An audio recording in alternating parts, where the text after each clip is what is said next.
현재 동남아시아 전체에서 대대적인 무기 수입이 이뤄지고 있습니다.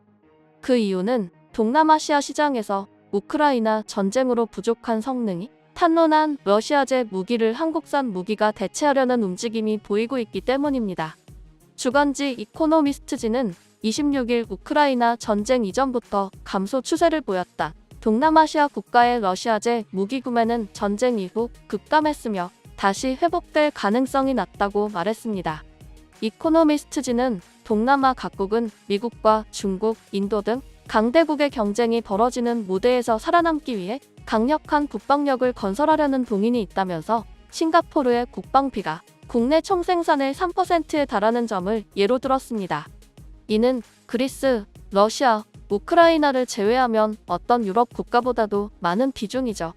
지난 20년 동안 이 지역에서 가장 강력한 무기 공급국 역할을 한 국가는 110억 달러 어치의 무기를 판매해온 러시아입니다.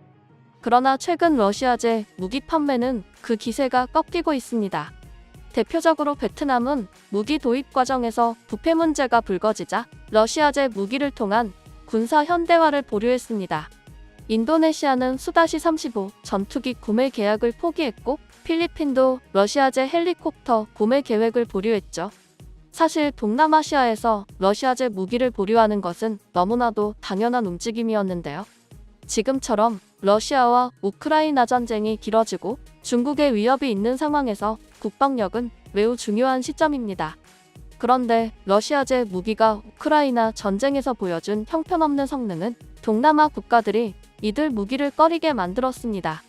시몬 베즈만 스톡홀름 국제평화연구소 연구원은 러시아에 대한 제재가 강화되면서 러시아 방산 기업들이 무기 시스템을 만드는 것뿐 아니라 예상 수명 기간 동안 업그레이드를 위한 기술 제공을 할 수 없다는 우려가 제기되고 있다. 특히 베트남군의 경우 러시아에 대한 의존도를 심각하게 우려하고 있다고 설명했습니다.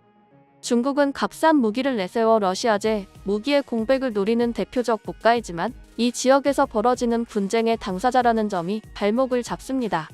베트남을 포함해 남중국해에서 중국과 분쟁 중인 국가들은 잠재적 적국인 중국으로부터 무기를 구매하길 꺼리기 때문입니다. 그 결과 중국의 동남아 무기 판매량은 지난 2021년까지 5년간 약 60%가 감소했습니다. 중국산 무기가 경쟁력이 떨어지는 가장 큰 이유는 무기에서 제일 중요한 품질이 떨어진다는 문제입니다. 태국군은 지난 2017년에 중국과 약 10억 달러에 달하는 잠수함 세척 도입 계약을 체결했지만 중국산 엔진의 부족으로 자초 위기에 처했습니다. 미얀마도 군부 정권도 중국제 전투기의 품질에 불만을 갖고 있는 것으로 알려졌죠. 이에 지금 동남아에서는 값도 합리적이고 질도 우수한 세계적으로 증명된 한국산 무기가 답이라는 이야기가 나오고 있습니다. 시프리는 현재 동남아 지역에서 최대 무기 공급국으로 떠오른 것은 한국이라고 분석했죠. 인도네시아가 2차에 걸쳐 한국산 1,400톤급 잠수함 6척을 도입키로 한 것이 대표적인 예입니다. 뿐만 아니라 말레이시아는 한국 항공우주에 FA-50 18대를 도입키로 했습니다. 영국 이코노미스트는 러시아 무기가 동남아에서 빠져나간 데 따른 최대 승자는 한국이라고 보도했습니다. 이 지역의 전통적 무기 공급 국가는 러시아였는데 러우 전쟁 이후 한국이 러시아를 대체할 무기 공급자가 될 수 있다는 것이죠. 또 남태평양 지역에서 중국의 위협이 커지며 군사력을 키우는 호주에서는 한화에어로가 장갑차 레드백의 호주 수출을 추진하고 있습니다. 한국산 무기는 가격, 품질, 신용, 신속한 배송 등 모든 면에서 유리하고 한국은 동남아에서 벌어지고 있는 거대한 지정학적 게임에 참여하지 않고 있고 이는 동남아 국가들이 보기엔 매우 중요한 문제이기 때문입니다. 사실 한국의 방산산업은 날개를 달고 있는데요. 국내 방산 기업들이 지난해 사상 최대 규모의 무기 판매 계약을 체결하며 국내 방산오사의 수주 잔고가 처음으로 100조 원을 넘겼습니다. 27일 방산업계에 따르면 한화에어로스페이스, 한국항공우주산업, LIG넥스원, 대우조선해양, 현대로템 등 오사의 방산 수주 잔고는 작년 말 기준으로 101조 2160억 원으로 집계됐습니다. 한화에어로스페이스 수주 잔고가 52조 6586억 원을 비롯해 카이, LIG넥스원, 현대로템은 창사 이래 최대 수주 잔고를 기록했죠. K방사는 작년 한 해 사상 최대치인 173억 달러를 수주했고, 이런 흐름은 올해까지도 계속 이어지고 있습니다. 러시아 우크라이나 전쟁을 계기로 전 세계가 국방 예산을 늘리는 가운데 국내 방산업체 무기가 성능과 경제성에서 높은 평가를 받기 때문이죠.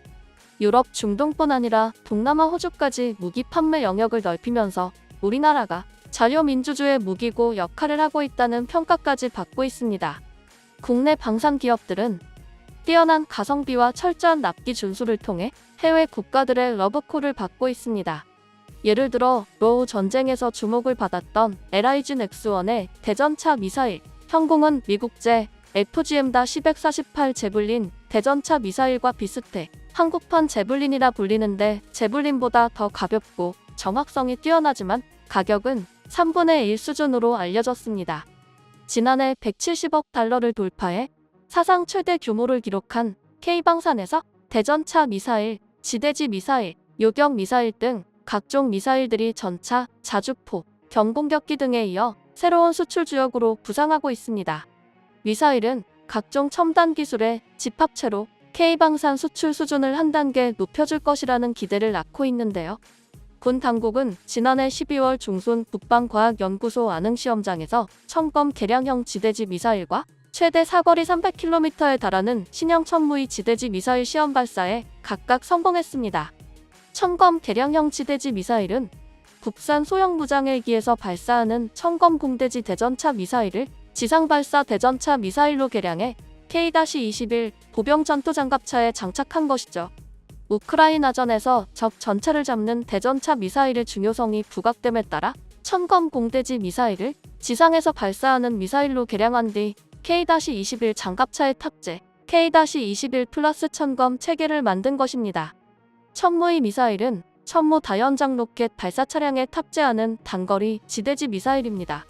북 장사정포 갱도진지를 파괴하는 장사정포 벙커버스터 KTSSM의 사거리를 기존 180km에서 300km로 늘린 것이죠. 폴란드의 천무 다연장 로켓과 함께 수출되며 천무 발사 차량에 2발씩 탑재된다고 합니다. 브와슈차크 폴란드 국방장관이 천무는 미국의 다연장 로켓 포하이마스와 유사한 기능을 갖추고 있을 뿐만 아니라 최대 300km 떨어진 목표물을 공격할 수 있어 국방력 강화에 도움이 될 것이라고 공개 언급할 정도로 큰 기대를 하고 있는 미사일입니다. 한 소식통은 당시 천무의 미사일은 홀인원에 가까울 정도로 300km 떨어진 표적을 정확히 명중시킨 것으로 안다고 전했습니다.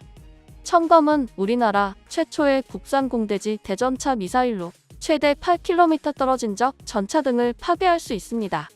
국방과학연구소 주관으로 한화방산 계열사와 LIG 넥스원 등이 참여해 2015년 11월부터 지난해 12월까지 7년 2개월간 1,600억 원을 들여 개발됐죠. 청검은 길이 1.5m, 직경 15cm, 발사 중량 35kg으로 최대 두께 1.4m가량의 장갑을 관통할 수 있는 것으로 알려졌습니다. 이는 세계 대전차 미사일의 절대 강자로 군림하고 있는 미 헬파이어의 수준에 버금가는 것으로 평가됩니다. 청검은 전차는 물론 함정도 타격할 수 있어 하늘과 땅에서 전차, 장갑차, 차량, 벙커, 함정 등을 모두 공격할 수 있는 다용도 미사일 능력을 갖추게 됐습니다. 군 당국과 업체는 지난해 12월 시험 발사에 성공한 청검 개량형을 우크라이나 전쟁의 영향을 크게 받고 있는 동북권 국가는 물론 중동 등을 대상으로 수출을 추진할 계획인 것으로 전해졌죠. 청검의 이러한 뛰어난 성능 때문에 청검 개량형 미사일과 천무의 지대지 미사일 시험 발사 때 사우디아라비아, 노르웨이, 이집트, 스웨덴, 아랍에미리트, 폴란드, 필리핀 등 7개국 50여 명의 다국적 군 고위직 인사들도 참관해 이들 무기의 수출 가능성을 보여줬습니다. 한국의 방산산업이 더 발전하여 전 세계를 무대로 수출되는 날이 머지않은 것 같습니다.